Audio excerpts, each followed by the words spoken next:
ตัวพี่น้องเนาะอ่ะเปิดภาพมาบ้านนี้พี่เด้อพี่น้องเด้อ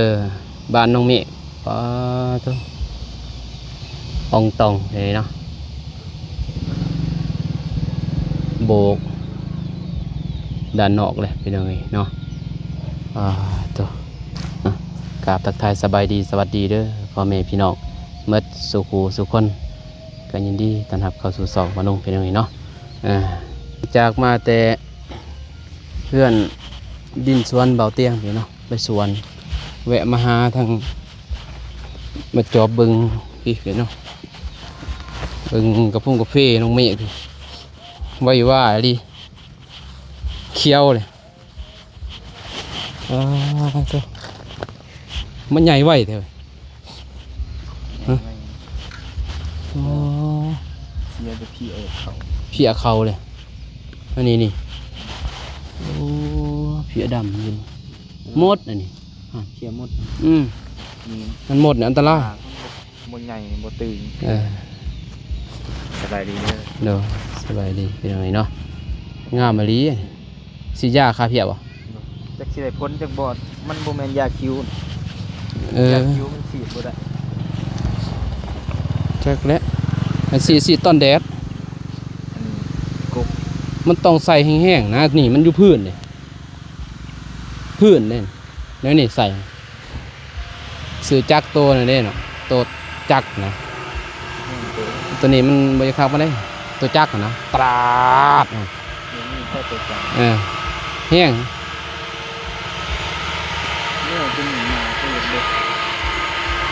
ใบมันหล่นเนาะ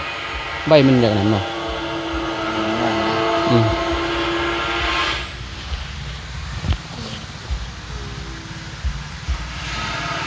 โมเมนต์ประไดเด้อไปได้ไหมเด้อ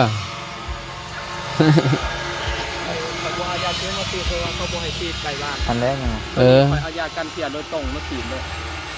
เพราะว่าคอยฉีดอยู่ในแต่มันไหลพ้นเขาก็เลยล้างกบมันจะจับตัวหน่อยนี่มันจับเนาะนี่คอยฉีดแล้วนะฟรีเบิร์ดหาเต่า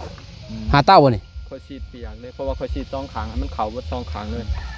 ครั้งนี้แล้วก็ฉีดครั้งนี้เห็นอะไรก็เมื่อยเข่าถ้าเปียกจะมีเข่าบ่ได้เปียกแม่มันหล่นเลยดิล่นแล้วก็ต้นนี่ก็เพราะว่าตายตัวนี้ดูดกินน้ำเลี้ยงในต้นกินน้ำบ้านน้ำยังเลยโอ้เนาะสิปลูกยังก็พอเลยงามอยู่แต่ว่าท่านว่าอยากให้มันไปไว้ใน4 มื้อให้มาฉีดด้วย3 มื้อให้มาฉีด3 มื้อฉีด3 มื้อฉีดบ่เกิน3 เทื่อก็เมนอยู่เนาะเมนอยู่บ่เป็นไดบ่มันคิ้วมันมีมังกรอยู่ในนี้ว่าอยู่มังกรมันเมนถ้าเขาฉีดอยู่ในเขาใช้มังกรมาฉีดอยู่นี่เพราะว่าไก่เพื่อนคนฉีดบ่ได้เขาเลยฮะเต็มฉีดเบิดเลยเขาแล้วก็ฉีดกันไว้เบิดถ้าว่าตัวปองเล็กกันนอกโอ้คักแต่บ่ได้อยู่นี่เมนเล็กแห้งโพดเมนกับโอกาสเขาใช้มังกรก็สปอนเซอร์เขาฉีดอยู่ในเขาใช้2 ตัวนี้มันก็ต้นทุนประหยัดแล้วก็มันออกยอดดีแล้วคอยไปได้ยาเร่งยอดน้ำเบียดมาเขามาแต่ประเทศเขาคอยหูจักกับเขาเลยเขาว่าแพงแต่บ่ฮู้ว่าเท่าไรเขาเอามาให้ลองคอยลองมาฉีดผ่านไปอาทิตย์เดียวไล่ขอมื้อนึงยอดกาแฟคอยลองห่วยคักอลิเอามาที่ซะนี่เบียดสีเพิ่นปลูกขี้กาอยู่นี่เพิ่นซื้อยอดมาแต่ประเทศเพิ่นคอยก็ยังได้อยู่ดอกจักปองนึงทอดยอดกาแฟคอยหันอยู่ข้างอ้ายไปเบิ่งก็ได้แตกอ้าเบิดแล้วเดี๋ยวนี้นี่เอามาเท่าไรเชียวน้ำถามมาค่ามั้ยยังบ่ทันหูเหมือนกันแต่เพิ่นว่าแพงแต่ว่าเพิ่นให้คอยเอามาลองหั่นนะงั้นแล้วถามเบิ่งนี่ลองถามมันดิอยากได้ยอดกันแล้วเนาะเด้งยอดเลยตรงโดยเด้งยอดโดยตรงเลยตอนนั้นเด้งยอดโดยตรงเลยโอ้ยขอมือหนึ่งบ่ถึงถีดคักเลยข่อยยังว่าคักข่อยไปฉีดมะเขือเบิ่งมะเขือข่อยงามขนาดเดียวนี่สูงเพียงกี่นะไผก็สะออนมะเขือเขาสิได้อีดอกบ่น้องกำลังปลูกกันได้ไปหน่อยสิๆแล้วมันทันนะยังมาใหม่เลยแต่ก็มีนี่คิวฉีดเมื่อไหร่นี่ฉีดแล้วเมื่อไหร่โอ้ยไปจับเลยหน่อยเราฉีดเลยบ่แม่นยาคิ้วมังก ก่อนนะโอ้โหไว้ บ่แล้ว เขาฉีดอยู่ไหนเขาใช้มังกรก็สปอนเซอร์ เมื่อก่อนนี่แห้งแต่ก็ตัวปองเล็กหันคอยสีดตอนนั้นปองเล็กจนสีเป็นลม ของเล็กแห้งโคตร โอ้แห้งดีเลยอยู่บ่ได้ดอกท่านนี่ ดูบ่ได้มังกรนี่ก็อยู่นะ อืม มีจักเสียวอยู่ก็บ่ ยันบ่อยู่นะอันนี้เด้ตัวนี้บ่เป็นหยังบ่น้องเอ้ยเต่านี่ บ่เป็นหยังเต่า เออ เตาตัวแดงๆเนาะ โดย ไอเบิด นี่ก็ออกอะเด้นี่ มันเป็นมิตรต่ออันนี้มันกินเผีย กินเพียก็บ่ทันซ้ํเต่าเอ้ยจ้ะ หลาย ของอายก็งามไว้แล้วก็เพ่ งาม จะหน่อยแซงของเจ้านั่นฮะปลูกเบียร์ใหญ่หันแซงครับประกันมาแซง งามอยู่เนี่ยเบิ่งสะอ่อนเนาะ เอาหามดแดงมาปล่อยใส่ มดแดง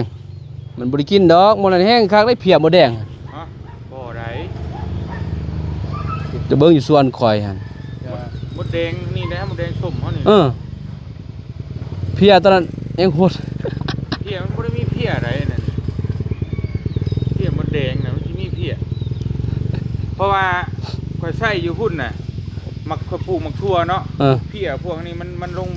ไปกินเอามาแล้วเอามาปล่อยใช่เลยแล้วมันเฮ็ดหั่งจะหันเลยเดี๋ยวมันไปกินเพียนั่นน่ะหมดไปต่อสู้กับเพียนั่นน่ะไม่กินเลยแล้วมันหนีไปเลยเพียนั่น เบิดอยู่ส่วนข่อยเต็มอันเนี้ยห้าวบักแงวบักใหญ่ หั่งอยู่แต่ว่ามันก็บ่ได้แบบบ่ได้งอกบ่ได้หยังแม่นบ่บ่ได้งอกได บ่มันอยู่มันบ่งอกแต่มันอิหยังก็มันกินใบหมด มันห่อใบเขาซื้อแต่มันบ่เป็นหยัง หมดเลยแหละอ๋อ เก็บเนี่ย เก็บก็ยากอีกเศร้า อย่าหาวิ มันช่วยกัน ซอยก็ทรมานบ่เก็บ คอแดงหมดก่อยมือนี่กูได้เลยนี่พี่ยาได้นี่ แต่มันกัดตรน บ่ เลาะเบิ่งถ้ามันมีมันกัด อะไรเอาออกก่อนเด้นี่ตัวนี้แหละไอ้เบา ตัวนี้มันกัดได้ประมาณอาทิตย์นึง มันจะน้อยนี้มันสิมันตัดอยู่นี่เจ้าบ่ สิหาเลาะ มันสิแตกแล้วบัดนี้เป็นจุ่มนี่เห็นบ่นี่โอ้นี่แหละยอดแดงอย่างนั้นนี่ตัวยอดแดงแล้วยอดนี่ก็บ่เป็นหยังมอยอดแดงเพียงอตัวนี้นี่แหละนี่โอ้ เก็บข้างนี้ที่ ขอตัวขออภัยไปเลยเป็นวัดอีกเลยวัดบ่เศร้าจักเทื่อ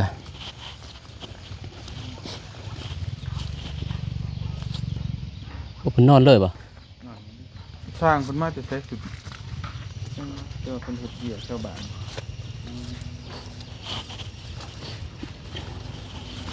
โบกไปข้างนอกจ้างโบกข้างนอกอย่างเดียวเนาะ ข้างในเลย ถ้าในแถบเรือทะเลละแสนเหลี่ยมยังต่าง โอ้เหลี่ยมต่างบ่ ต่างลายเหลี่ยมต่าง เพิ่นจับเหลี่ยมนี่เลยก็เลยละแสน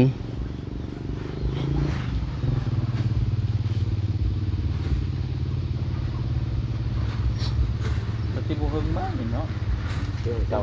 สบายใจเด้อ ถ้าเกิด3 วัน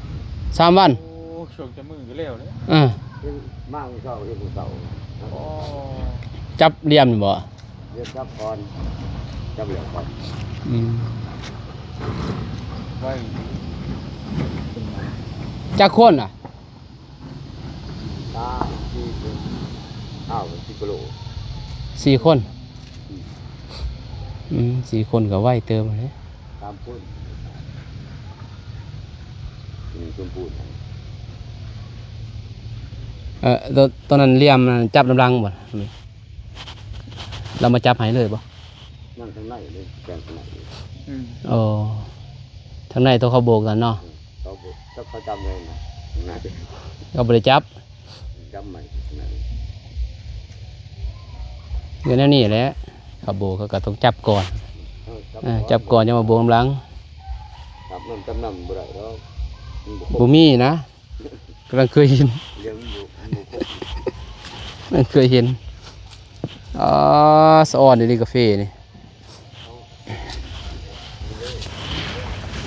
สอนแท้พี่น้องเอ้ย ที่นั่นมาบ่ป้ากับมาเกี่ยว ใส่หมดแล้วนี่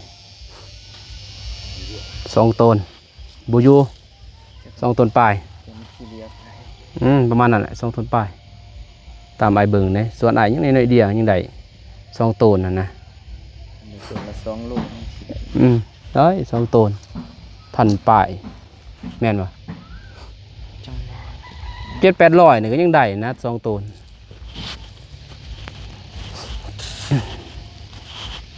เป็นลิงน้ำปี บ้านบนแห้งไปด้วยสรุปตกไปแล้วเขาจะคือแบบคนทางมาคนเดียว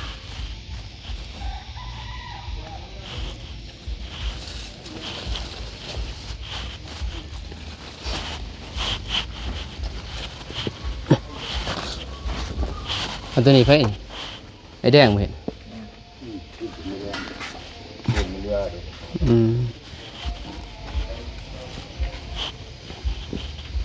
เอาติดนั่นกะโหลเลยเนาะสบายดีเด้อ โดย เฮ็ดยังนึ่งข้าว โดยก็ได้หนึ่ง นึ่งข้าวเป่าไฟโอ้ปลาตัวจับกะโหลไม่จับเลย โอ้จับคักเลยเนาะ โอ้ครับดูเห็ดมาตรฐานแกะไปเลยสั่งหนึ่ง เดี๋ยวนี้กันบ่เฮ็ดกะ บ่แม่นนี่แหละอันครอบเบิ่งก็อันเป็นก็มันจะปูน เออ ที่เห็ดในสั่นเนาะเลยแกะมันเป็นว่าแกะมันติดจนพุ โอ้หั่นบ่ติด คำว่าประหยัดปูนเฮาก็บ่ต้องเฮาบ่ได้ให้ประหยัดมันห้อยปูนกับปูนก็เฮ็ดได้นี่ เออ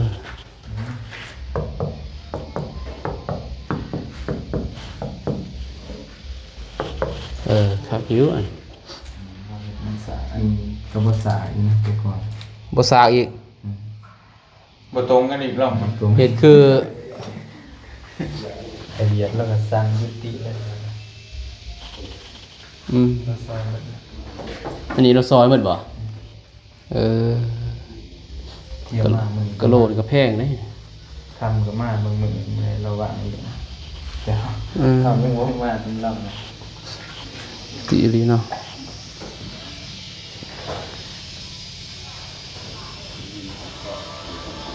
น้ำเลียม ก็จะหาเย็นๆเลยอ่ะ10 กิโลนี่ที่ใส่ยางปูนเทครึ่งนึงจะมี เป็น ถ้า ผ้าเอาเด้เดี๋ยวไว้ มึงตัวเครื่องมือมาตรฐานนี่ อ่า เฮาหับเมาหับอย่างนี้คิดอีกประเด็น แต่เพิ่นก็เฮ็ดอยู่เด้เห็นเด้อืดก็เบิ่งในคลิปอยู่ เฮาย่านเฮาหับเมาแล้วเฮาจะไปเฮ็ดประหยัดปูนน่ะ เออ เฮาเข้าใจได้แต่ว่านี่ เงินเฮาเนาะ เฮาบ่ได้ว่าให้ประหยัดหยังใช้ เต็มที่แล้วเนาะ แต่มันก็ผิดนั่นแหละคือสมมุติว่าหับเมาก็ได้เฮ็ดแบบนี้ก็ผิดแต่ว่าเฮาเข้าใจว่าเขาสิประหยัดปูนเขาน่ะ บัดนี้เฮาก็จ้างเป็นอันเนาะเฮาให้ใส่เต็มที่นะให้มันแน่นๆเนาะ เต็มที่บ่เต็มมันก็ต้องเต็มมันเลยเนาะคิดดูมันจริงก็เห็นความโดนมันจะรู้ว่าติบ่ได้ หล่นสิหัวแหละ รถแล่นไปแล่นมา กู เดือผ้าเขาเดือผ้าหลังเนาะกู หึมมื้อนี้แหละเหรอ นี่ต่างหากบ่เป็นตัวปูโลนี่เป็นต่างหากบ่ เป็นแมตบ่ แล้วนี่มันเป็น เป็นแมตหมดอ่ะไม่กระเลมหม แต่ ดอ่ะ ตัวกระโลนี่ยังน้ำกันเนาะลงน้ำแล้วเลย แม่นนะ อันนี้เคยเป็นเคยไปนะ เออ เดี๋ยวนี้เป็นมันไปใส่ประตูกลางแล้วหายใจมอน หลายเติบ สำคัญก็ได้เข้าได้ใส่ นี่ซ้ำห้องหนึงอะนะ เรื่องเป็นเรื่องของมึง อืม ใส่น้ำสวยเพราะมัน คัญนะ ตอนเห็ดนี่ได้เนาะสำคัญกับตอนเห็ดนะมันเห็ดยังไง ต่อไปลงมามันแล้วคุยกับมาหานอนพี่ มันบ่ไหวเลย ไวเนาะ คืนละ4 เศษ 2 คน 10 คืน2 4 ล้าน 4 ล้าน เดือน10 กว่าล้านเจ้ามาให้บ่ไหวติ เพื่อนเฮาก็เพื่อนน้อยๆเนาะ บ่ได้คืนได้คิด เพื่อนเฮาก็เพื่อนน้อยๆบ่เป็นสินอนเพื่อนทางหนู มันอยู่บ่คือกี้นะ ไปไปหาน้ำมากิน เดี๋ยวนี้ไผก็พอแล้วเด้จุกเบิดแล้วพี่น้องเอ้ยตายขอเลาะแล้วเฮาก็ได้อันนี้ก็ตัดออกไอ้น่ะเบิ่งนี่เห็นบ่ถือจับเหลี่ยมจับห้อย100 ลิตร ไว้เนาะ โอ้ยไว้ช่องเป็น10ป่าย คัด งามอีหลี เรียกดี เจียว คักอีหลีจับเหลี่ยมจับหยังเลือก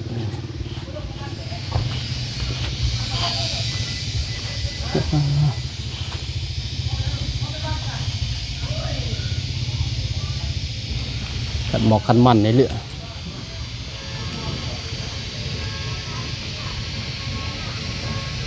คักเนาะ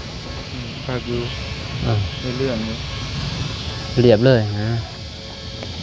อันนี้ก็สร้าง นี่จะเกิดมาสร้างเนาะ เอากับบริวารย่องไปเด้น่าเห็นเอง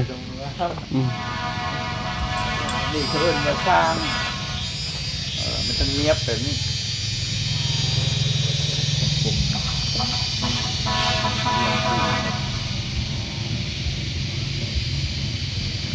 เหลี่ยมมันเป็นเหลี่ยมมันวับเอาสิ อืม มันเลยปูขึ้นมานี่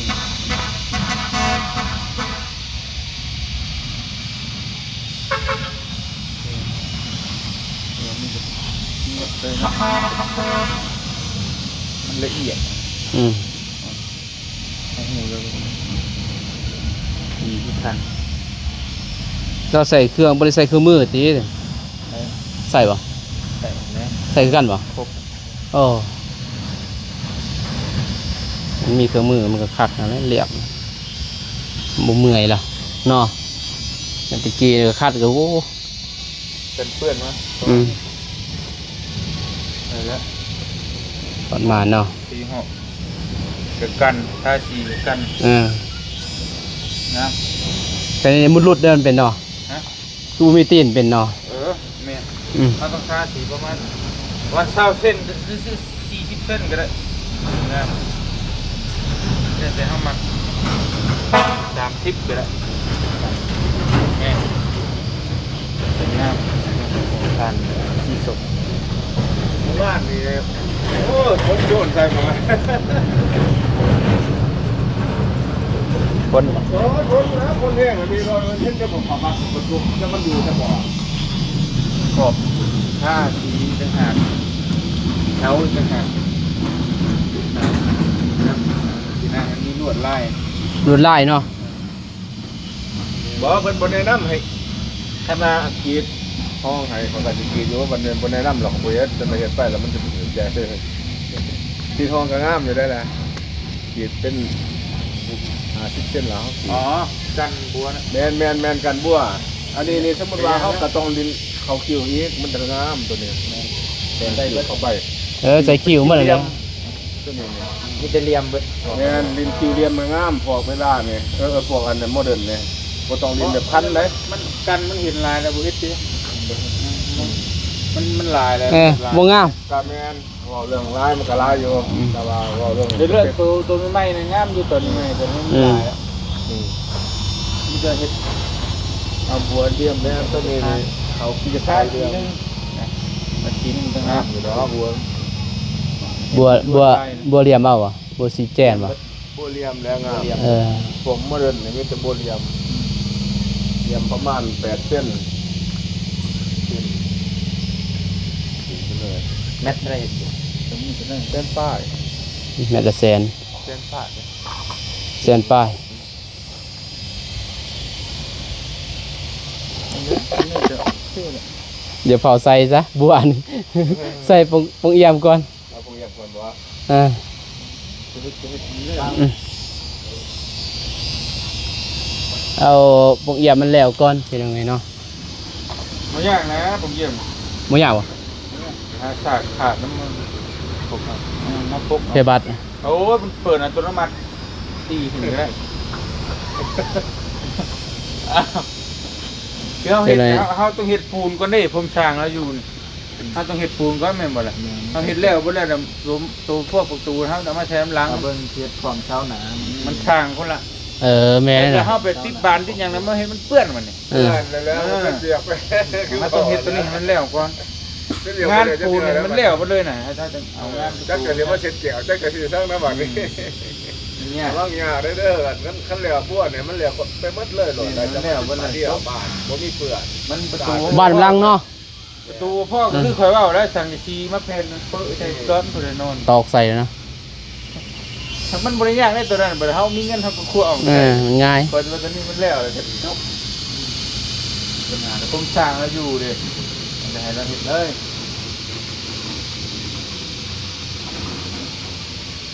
ตอนเราเฮ็ดนี่เนาะเราไปแล้วกอดมากก็ยากอีกเด้ มานอนฟังเสียงเงี้ยวเงี้ยวเงี้ยว เงี้ยวเลยบรรยากาศ ตัวมันมีสัญญาณนี้อยู่ สัญญาณก็แห้ง เงินในแบบบ่มี เอาไปไฟเขาก็ง่ายมันมีสาย มันโอเคนะ บ่ใส่ไฟฟ้าก็ได้นะอยู่เต็ม 4 แสน หนักอะไร กินคืนกินเขาได้ถึง เห็นในอื่นก็ได้ละ 2 คืนเสาร์2 1วะเกลือเรืออีกนะเสาร์6 แสนไปโน่เฮ้ยบ่ได้ เอาไปซอยคนยังบ่ทอเฮาเศร้าหั่นอันตรายได้200,000คืนนึงไปเลยจะกินจะอยากอีกเมื่อไหร่ไวอ่ะบ่ลุงเฮิมบ่าวยังเรายังไปนอนเฮือนน่ะ เบิดเลยเด้ทีมงานเบิดเลยไปกองไว้อยู่หั่น อันแล้ว เอาเต็นท์ไปตั้งกระจุกกระจิบอยู่ในเฮือนน่ะเต็มหมด บ่ไหวหรือบ่ ไว้เลย ใจอยากซอยอยู่แต่แห้งมันบ่ไปเงินบ่ไปนี่เงินบ่มีคือเก่ามันอย่างนั้นเนาะโอ้มันถึงนั่นเนาะน้ำพ้นนั่น เป็นยังดอกสีแล้วมันบอกว่าเนี่ยนั่นมันละเอียดมันละเอียดแต่เบียมลืมมันได้นี่ปัญหาแล้วเป็นไงฮะมันสิทับไปอยู่ ทับ ข้างในเรียม ทับไปจากลาวอยู่แล้ว แกะมันแกะ นี่จะให้เราแก้เหลี่ยมฮะมันจับเหลี่ยมไหม แกะแบบตัวในหรือแกะแบบ เรียบไม่แล้วเรียบรองมันก็ภูเขากัน แกะเหลี่ยมแกนี่พอเข้าบ่ได้ใส่เหลี่ยมนะนี่ต้องเขาโบกข้างใน เฮ็ดเตรียมตามหลัง เขาแบบว่าเขาโบแล้วเขาจะเอาน้ำมาแปะให้เลยถ้าใครเรียมเนี่ยเขาต้องยับก่อนยับแล้วจะมาโบก ที่สร้างคนเฮาเนาะบ่คือกัน มันก็คือว่าเนี่ยแถมคือกันแบบเป็นเลยหมดเลย เพิ่น สร้างง่าย บางคนเขาก็เก่งกว่าเด้เก่งกว่าไอ้ดีสิก็มีได้ครับ สร้างมาง่ายก็มีสร้างบางอย่างก็มี คนมักละเอียดก็มี แต่ว่าสร้างบางอย่างสร้างให้ 108เนาะ108มาตรการเพิ่นว่าของสร้างเพิ่น มีเส้นหลัง เนี่ยเพราะว่ามันเดโมมันเงียงแต่ว่าคันโมเงียงแล้วบัดนี้เอาโบกขึ้นไปเอาซื้อบ่ได้มันต้องได้ดึงเรียบคนนั้นออกมาแล้วจะมาโบกเป่า มันตะรูปเขาเนาะ มันขึ้นครับเป็นที่ ที่ข้าน มันเขาจับเรียบเขาจับเนี้ยมันออกลายจับมันขึ้นเนี่ยมันต้องได้จับปล่อยเครื่องออกเฮ็ดทานเนี่ยขึ้นไม้โบกไม้ขึ้น โอ้ ที่เกี่ยน้ำลังมันเป็นงานหน่อยแล้วมันเห็นยากนะ ปะให้เป็นสามน้ำลังเป็น เห็นสมบูรณ์ก่อน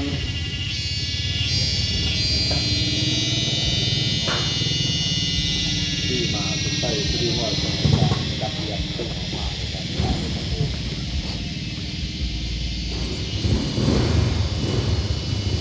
เตรียมไว้เป็นจับโบมีดูเป็นทุกโบเตรียมนี่เลยหอยเรื่องอะไรขึ้น เลยแล้วคักๆนั่นแหละ นี่มันคิดแทนเนี่ยท่านบอกตามแล้วก้านแท้ เขาต้องดึงเสียบเนี่ยเอาเลยเนาะมาในเวลาเขาจะ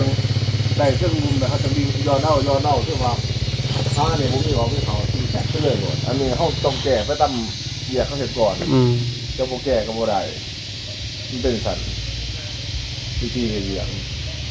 อันนี้แก่ได้เนี่ย งานแก่หมด แม่งานแก่ ทางว่านี่มันพิษมันจะก่อคุณบ่ บอมันพิษขบโบก่อนขบโบแล้วขบโบดึง บ่จับบ่จับเทียง ธรรมดาเขาต้องเฮ็ดเรียงนอกก่อนแล้วจะเฮ็ดเรียงใน เอ เรี อย งนอกเนี่ยมันเป็นเหยียบเส้นเติมบัดนี้เขาจะได้ทั้งนอกทั้งในมันก็ได้มันเลยเนาะเป็นกัน เออ มันงานทั้งนอกได้คือมันเขาแนมแนมสิเนาะ เดี๋ยวถ้าโมเรื่องเขาเห็นน่ะเขาดึงเสียงเลยหลดนี่หน้าตาตัวนี้หน้าตาตัวนี้หน้าตาตัวนั้นแล้วเรียมทุกเป๊ะกันมาเลยหลดมันเลยจะย้อนดึงเอาแต่ละอันพอเกี่ยวเป็นเกณฑ์ให้ได้เลย เป็นตัวนี้มาทานเลยเนาะ แม่มันมาทานแล้วนี่จะไปดึงไม่ใส่กันเนี่ยมันไม่ได้เข้ากันได้นี่มันใส่ตัวมันเลยครับนะแต่ว่าการที่เขาจะแก้ได้กันเนี่ยมันจะให้ลาย โดยเจ็บสมอง ยาเจ็บตัวลายกับว่า ตับขึ้นอีกกินร้ายก็บ่ได้พี่น้องเห็นบ่น้อง เยอะเจ็บแต่กินยาได้ไม่ได้เลยได้แล้วก็โอเคละจะให้เล่าอะไรเฮ็ดมาตรฐานเลย มันแล้วเลย ตกงานปูนให้เราเฮ็ดแต่งนะตกแต่งจังไว้กันพวกงานไม้ก็จังว่ากันอีกนึงพวกติดแว่นติดประตูประต่าง แม่นบอกเล่นบัวเนาะมีงบก็เล็ดเลยเฮ็ดไว้ปะงานปูนนั่นแหละก่อนเทยังโอ้ยังลายอยู่บัวตัวนี้แหละหนักเนาะบัวหนายเนาะ ใส่บัวบ่ แบบเลยปะ จะหุบได้โบกชื่อบ่มันแล้วติดกระโหลกมีกระโหลกติดกระโหลกบ่มีกระโหลกมีบัว มีบัวปะ บ่ได้มีบัว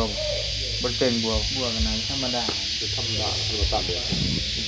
นี่จะมันจะแดงมองหันอันนั้นเป็นเล็กสีตัวนั้นเป็นเล็กกอง เล็กฟอง เล็กกอง ใส่ในกล่องเอา ตัวใหญ่เนาะ ในกล่องเอาเนาะ เล็กกองโอ้เล็กกองแล้วมาทานก่อนมันโบเรื่องการแข็งแห้งนะเขาจอใส่แล้วก็ไม่จำมันติดใส่ ฝนซีเนาะ คนที่มักที่ยัง อย่าไปใส่นะนั่นน่ะใหม่ เป็นเบต้งแหละเป็นจับเดียวโอ้ยมันนะมันเล่นไปเล่นมามันหลายขั้นตอน ในกล่องบ่ต้องโบกหยังเนาะบ่ต้องจับเหลี่ยมหยังโอ้เด็กกล่อง แต่ว่าถ้า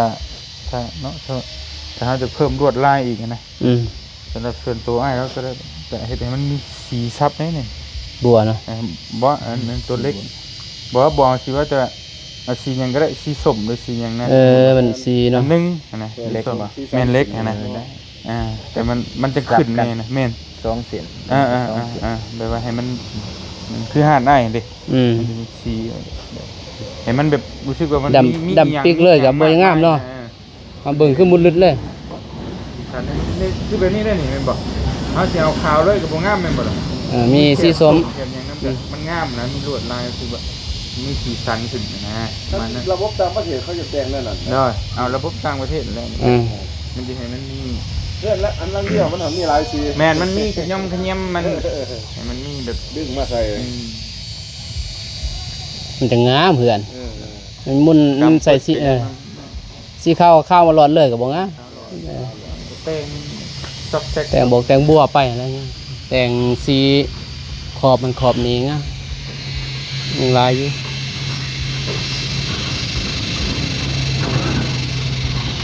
ไป เดือดตายแล้ว 2 โลได้เหมือน โอเคพี่น้องเนาะมาลงกับสีเดินทางกลับก่อนบัดนี้แวะมาเบิ่งสวนเราเตี้ยแล้วก็มาเบิ่งบ้านนุ่งเมฆพี่เนาะเพราะว่าเป็นก็ลายสร้างเติบพี่น้องนุ่งเมฆก็บุติแหละสามสี่ได้ถือใจเขามันยากเลยพี่น้องเพราะว่าสร้างเขาก็เฮ็ดได้แต่เงินก็มีบางครั้งก็ได้แต่ความไวพี่น้องแต่ว่าคุณภาพบ่มีก็มีตัวน้องเฮ็ดเฮือนเฮ็ดให้น้องเฮ็ดให้สบาย แนะนำเป็นว่าตีได้นะอันนี้เดี๋ยวให้สร้างก็อยากแน่อยากแน่เพื่อนเนาะโอเคเพื่อนเนาะลุงกับสีเดินทางกลับก่อนเพื่อนเนาะก็ขอบใจขอบคุณทางผู้ใหญ่ใจบุญทุกท่านเพื่อนเนาะและเอฟซีทุกท่านที่เขามาเป็นกำลังใจบ่าวนุ่งเพื่อนเนาะขอบใจหลายขอให้อยู่ดีมีแห้งเมื่อสู่คนเด้อพี่น้องเด้อพบกันใหม่คลิปหน้าคลิปนี้ขอกล่าวคำว่าสบายดีนะไปบ๊ายบาย